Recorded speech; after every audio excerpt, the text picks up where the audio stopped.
सैयदना करीम सल्लल्लाहु अलैहि वालैहि वसल्लम। कोई 1500 बरस की बात है कि हमारी इस कायनात में एक ऐसी हैरत अंगेज बहार आई थी जो फिर कभी ख़त्म ही ना हुई। उस बहार में एक खुशनुमा फूल खिला था जिसकी महक बेहद मुनफरिद थी। वो हसीन फूल आज भी दुनिया के बागों की जीनत है और आज सभी लोग मानते हैं कि ऐसा दिल फरेब फूल कभी कहीं खिला है और ना कभी खिलेगा। ये प्यारा फूल मौसम बहार में अरब के मशहूर शहर मक्का में खिला था। मुबारक दिन पीर 12 रबीउल अव्वल का था। ईसवी हिसाब से आपका यौम विलादत 22 अप्रैल 521 बनता है। उस मुसरतों भरे दिन दुनिया के सबसे बड़े और सबसे प्यारे इंसान यानी हज़रत मोहम्मद सल्लल्लाहु अलैहि वसल्लम पैदा हुए।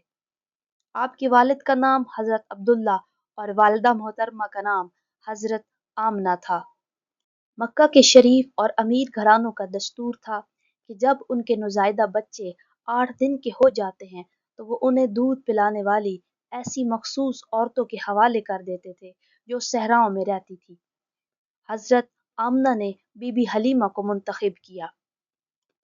बीबी हलीमा नन्हे मोहम्मद सल्लल्लाहु अलैहि वसल्लम को गोद में लिए बखैरियत तमाम अपने सहराई गांव पहुंच गईं। उस साल कहत की वजह से चरागाहों में सब्ज़ी वगैरह का नामो निशान तक न था। बकरियां पालने वाले चराहों को बहुत दिक्कतों का सामना था, मगर जब हलीमा की बकरियां चरागाह से लौटती तो दूध से भरी होती। दूसरे लोग जब अपनी बकरियां धोते तो खुश्क थनों से दूध का एक कतरा तक हाथ न आता, मगर हलीमा की बकरियों में दूध की रेल फेल थी। दोनों मियाँ बीवी जी भर के दूध पीते और बच्चों को भी पिलाते। गांव के बाकी चराहों को हलीमा की बकरियों पर बहुत रश्क आता था। वो अपनी बकरियों को भी उसी जगह चराते जहां हलीमा की बकरियां चरती थी, मगर उससे कोई फर्क ना पड़ता। उनकी बकरियां वैसी की वैसी भूखी प्यासी लौटती और दूध का एक कतरा तक न देती। रफ्ता रफ्ता घर घर इस बात का चर्चा होने लगा कि बीबी हलीमा ने जिस बच्चे को गोद लिया है उसमें खैर बरकत का कोई खास ही राज पोशीदा है। बीबी हलीमा अब तक अपनी आंखों से देख चुकी थी कि वही नन्ना मुन्ना यतीम बच्चा किस कदर हैरत अंगेज है। उन्हें आप से बेपनाह उन्स भी हो चुका था, इसीलिए वो आप सल्लल्लाहु अलैहि वसल्लम को कुछ अरसा और अपने साथ रखना चाहती थी। उन्होंने हजरत आमना से इस ख्वाहिश के बारे में बातचीत की। अपनी बात पर इसरार करते हुए बीबी हलीमा ने कहा कि सहरा की खुली फिजा नन्हे मोहम्मद सल्लल्लाहु अलैहि वसल्लम को बहुत रास आई है। वैसे भी मक्का में वबा फैली हुई है, इसीलिए बेहतर यही होगा कि आप इस बच्चे को कुछ अरसा और मेरे सहराई खेमे में ही रहने की इजाज़त दे दें। उन्होंने इस कदर इसरार किया कि हज़रत आमना रज़ी अल्लाह ताला अन्हा कुछ अरसा और अपने लख्त जिगर से जुदा रहने पर राज़ी हो गई। जब आप सल्लल्लाहु अलैहि वसल्लम 5 बरस के हुए तो बीबी हलीमा ने सोचा कि अब आपको अपनी वालिदा के पास लुटा देना चाहिए। वो आपको लेकर मक्का चली गई। इत्तफाक से आप सल्लल्लाहु अलैहि वसल्लम उनसे छूटकर लोगों की भीड़ भाड़ में खो गए। बीबी हलीमा के पांव तले से जमीन निकल गई। उन्होंने उन्हें बहुत तलाश किया, मगर आप सल्लल्लाहु अलैहि वसल्लम का कोई सुराग न मिला। थक हार कर वो रोती चिल्लाती आप सल्लल्लाहु अलैहि वसल्लम के दादा सरदार अब्दुल मुत्तलिब के पास पहुंच गई और उन्हें सारा वाकया कह सुनाया। हजरत अब्दुल मुत्तलिब सख्त परेशान हुए और आपके मिल जाने की दुआएं करते हुए सीधे खाना काबा जा पहुंचे। अभी वहां खड़े ही थे कि आप सल्लल्लाहु अलैहि वसल्लम को वर्का बिन नफल और कुरैश के एक और नौजवान मिले। वो हुजूर को उठाए हुए नबी करीम सल्लल्लाहु अलैहि वसल्लम के दादा अब्दुल मुत्तलिब के पास ले आए। उन्होंने उनका शुक्रिया अदा किया और आप सल्लल्लाहु अलैहि वसल्लम को कंधे पर बिठा लिया।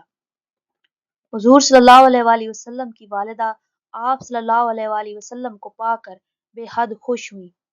आप अपने घर में अपनी वालिदा माजिदा के साथ हंसी खुशी रहने लगे। आपकी देखभाल के लिए एक नेक खसलत खातून उम्मे ऐमन आपकी दाया मुकर्रर हुई। आप तकरीबन 6 बरस के थे कि आपकी वालिदा ने सोचा कि आपको मदीना ले जाया जाए और अपने वालिद माजिद की कब्र भी दिखाई जाए। वो आप सल्लल्लाहु अलैहि वसल्लम को लेकर اور آپ کے دادا حضرت عبد المطلب کو لے کر مدینہ روانہ ہوئی۔ مدینے میں ان لوگوں نے 1 ماہ قیام کیا۔ آپ نے وہاں وہ مقام بھی دیکھا جس میں آپ صلی اللہ علیہ وآلہ وسلم کے والد کا انتقال ہوا تھا۔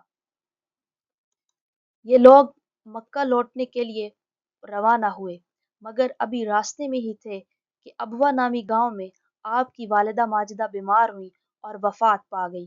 انہیں وہیں دفن کر دیا گیا۔ ننھے محمد صلی اللہ علیہ وآلہ وسلم پیاری والدہ کی اچانک موت پر آبیدہ ہو گئے۔ اگرچہ اس سفر میں مدینے میں آپ کا قیام بے حد مختصر تھا، تاہم پھر بھی کئی باتیں آپ کے ذہن میں جوں کی توں محفوظ رہ گئی۔ کئی سال بعد بھی جب آپ مدینہ سے گزرے تو ایک مکان کی طرف دیکھ کر فرمایا، اسی مکان میں میری والدہ نے قیام کیا تھا۔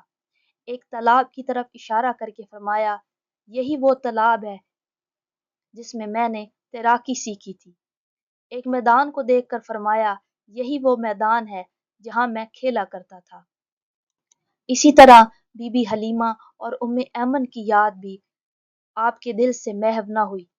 آئندہ زندگی میں جب بھی وہ آپ صلی اللہ علیہ وآلہ وسلم کے پاس آتی، آپ صلی اللہ علیہ وآلہ وسلم احتراماً کھڑے ہو جاتے، میری ماں کہہ کر ان سے لپٹ جاتے اور ان کے بیٹھنے کے لیے اپنی چادر اپنے ہاتھوں سے بچھاتے۔ جب تک وہ بیٹھ نہ جاتی، آپ احتراماً کھڑے رہتے اور ان سے اس قدر شفقت اور احترام سے بات کرتے کہ دیکھنے والے حیرت اور رشک سے دنگ رہ جاتے۔